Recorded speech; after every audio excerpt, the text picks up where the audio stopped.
Apa yang kamu harapkan di dalam suatu sepatu outdoor? Baik itu running, trail running, ataupun hiking. Pastinya teman-teman mengharapkan sepatu tersebut itu empuk, traksi kontrolnya baik, enteng, dan tentunya desainnya bagus. Perkenalkan, nama gue Firman, kembali lagi di channel Malas Summit. Selamat datang di video Malas Summit Review.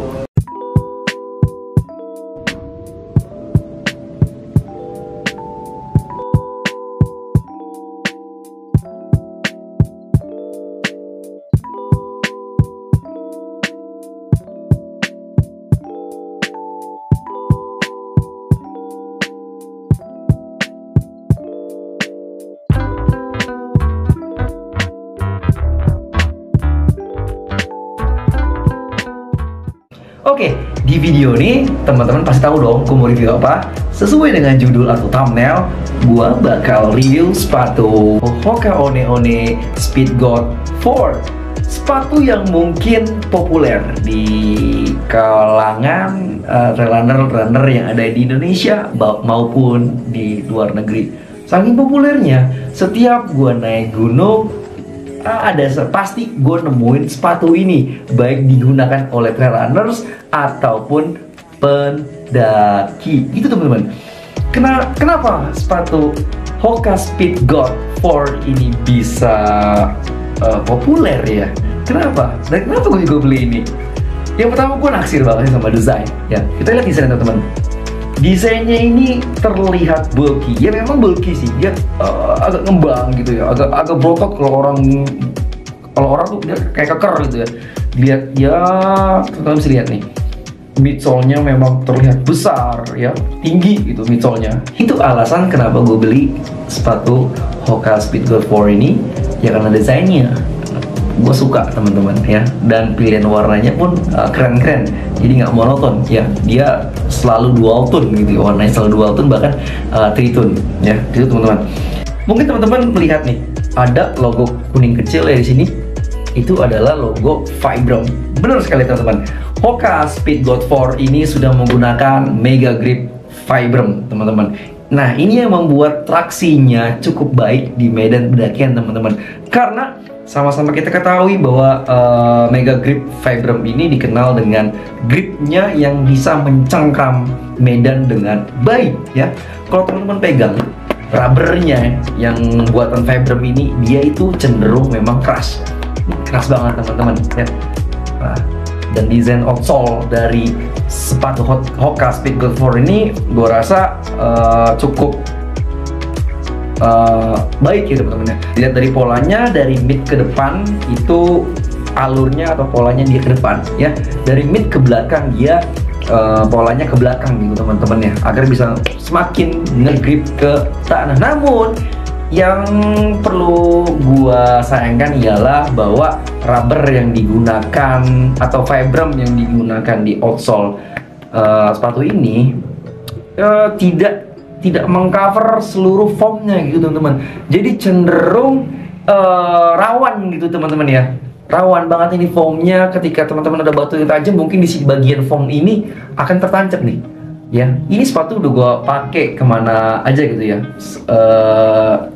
Beberapa tahun ke belakang ini selalu jadi pilihan utama ketika gua gunakan gitu teman-teman ya. Dan nah, ini contohnya teman-teman nih. Ini kalau teman-teman lihat di sini ada mana nih? Nah, ada bagian retakan di sini nih. Nah, ini waktu itu di Gunung Slamet kena nginjak batu, di sini ada bagian retakannya.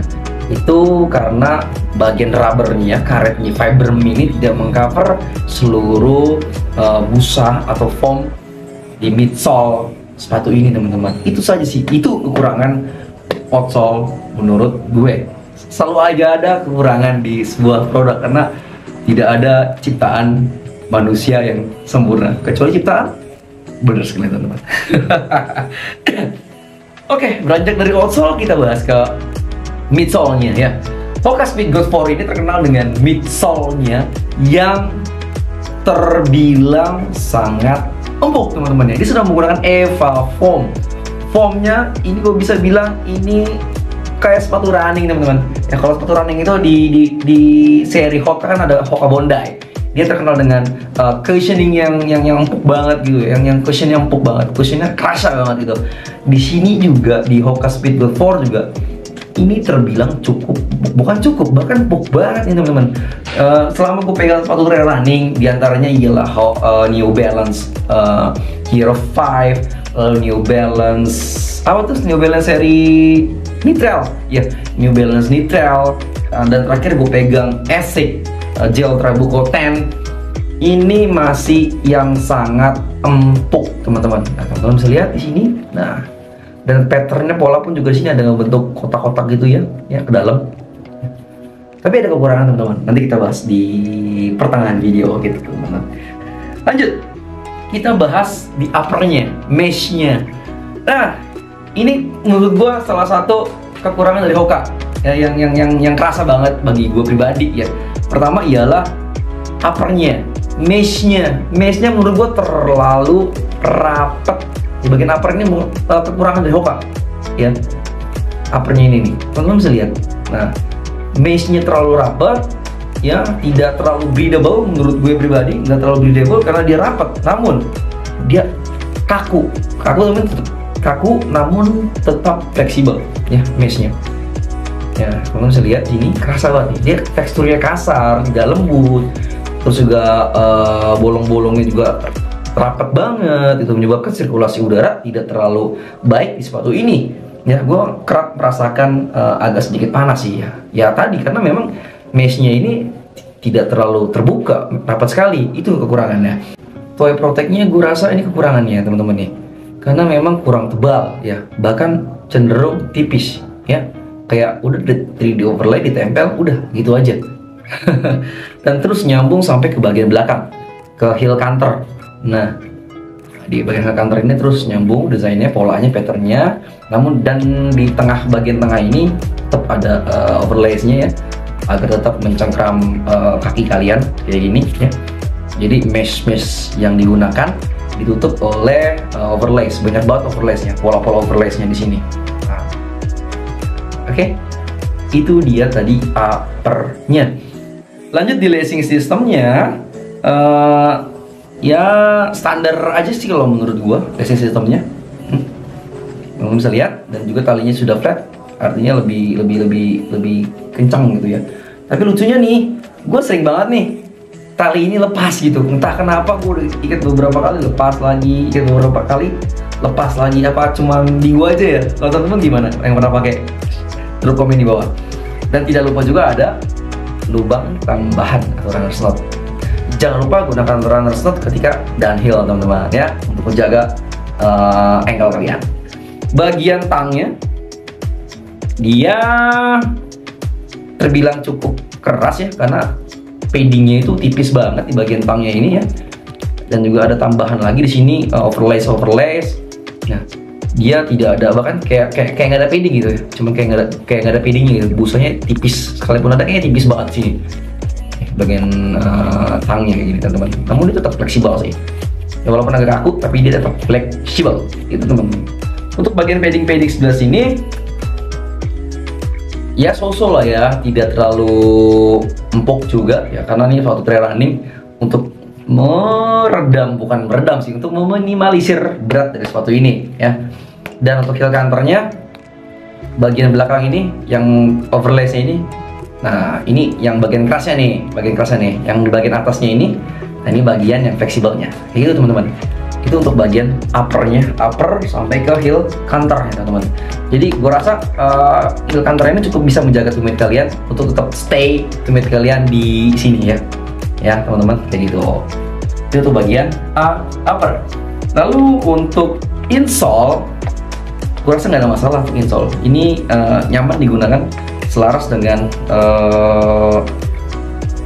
midsole yang digunakan.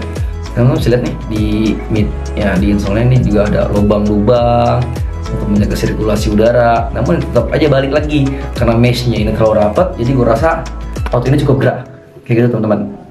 Untuk harga Hoka One One Speedgoat 4, teman-teman bisa cari di marketplace kesayangan teman-teman di range harga 1,250 sampai di harga 1,7an kayak gitu, tergantung tokonya teman-teman ya. Udah harganya udah turun banget nih ya dibandingkan waktu rilis. Tau gue pas waktu rilis tuh di angka 1,8 sampai 2 juta kebanyakan seller-seller jual.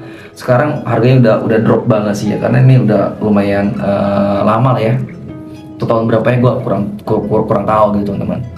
Lanjutnya kita bahas di sharing user experience gua selama menggunakan Hoka Speedgoat 4. Gua udah pakai ini hampir 2 tahun, kalau sudah 2 tahun ya, gue lupa sih ya. Pokoknya udah lama lah ya.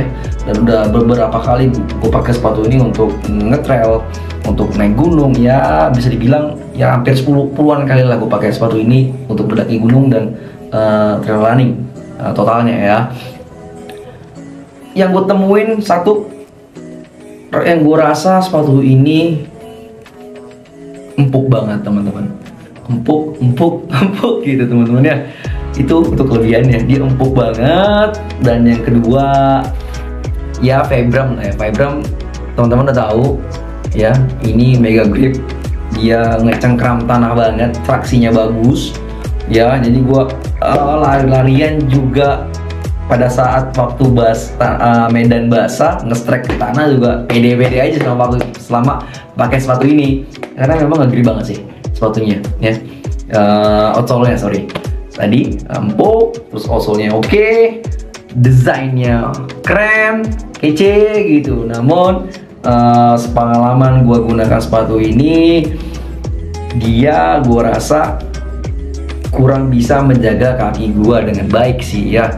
Entah kenapa, mungkin karena terlalu empuk ya, karena mungkin terlalu empuk, jadi nggak stabil gitu, nggak stabil, terlalu empuk, dan juga cenderung kayak ambles gitu ya ketika kita nge-strike ke tanah ya. Nah ini bakal kerasa banget sih teman-teman kalau pakai sepatu ini, kayak ngambang gitu, kayak medan pendakian gitu, medan itu nggak kerasa gitu, kita nginjek tanah, nginjek on road atau off road tuh nggak berasa ya. Nginjeknya tuh kayak nginjek midsole-nya. Itu kelebihan dari sepatu ini tuh. Tapi tadi jeleknya yang gue rasakan sih, dia nggak stabil gitu. Bukannya agak suka slip, sepatu gue, kaki gue tuh kadang di dalam sepatu ini kayak agak nyelip gitu. Entah kenapa gue nggak ngerti ya. Sedangkan gue kemarin pakai Asics itu enggak gitu ya, itu enggak. Sedangkan di sini gue beberapa kali ya, gue ngerasakan kayak tadi slip di dalam sepatu gue, kayak agak tek ya gitu. Mungkin karena tadi sepemahaman random gue sih ya, karena mungkin ininya nih, midsole-nya yang terlalu empuk gitu teman-teman ya. Itu kekurangannya. Lalu tadi ini gerah, kurang breathable sih kalau menurut gue pribadi untuk sepatu trail running gitu teman-teman ya. Mungkin Hoka bisa lebih membuat lubang-lubang kecil pada meshnya ini lebih agak sedikit gedean gitu ya, agar udara yang masuk juga banyak gitu teman-teman. Itu sih yang gue rasakan selama gue 2 tahun pakai Speedgoat 4 ini ya. Mungkin bisa jadi pertimbangan teman-teman sebelum membeli sepatu Hoka Speedgoat 4 ini ya. Kalau ditanya, bang ini recommended gak? Like gak untuk dibeli? Kalau teman-teman bisa dapat di harga 1,5 di bawah 1,5, ini menurut gue worth it untuk dibeli ya. Ini menurut gue cocok aja, worth it sekali untuk dibeli kayak gitu teman-teman. Tapi kalau budget di atas 1,5 ke atas ya masih ada lah produk-produk lainnya di atas Hoka ini ya.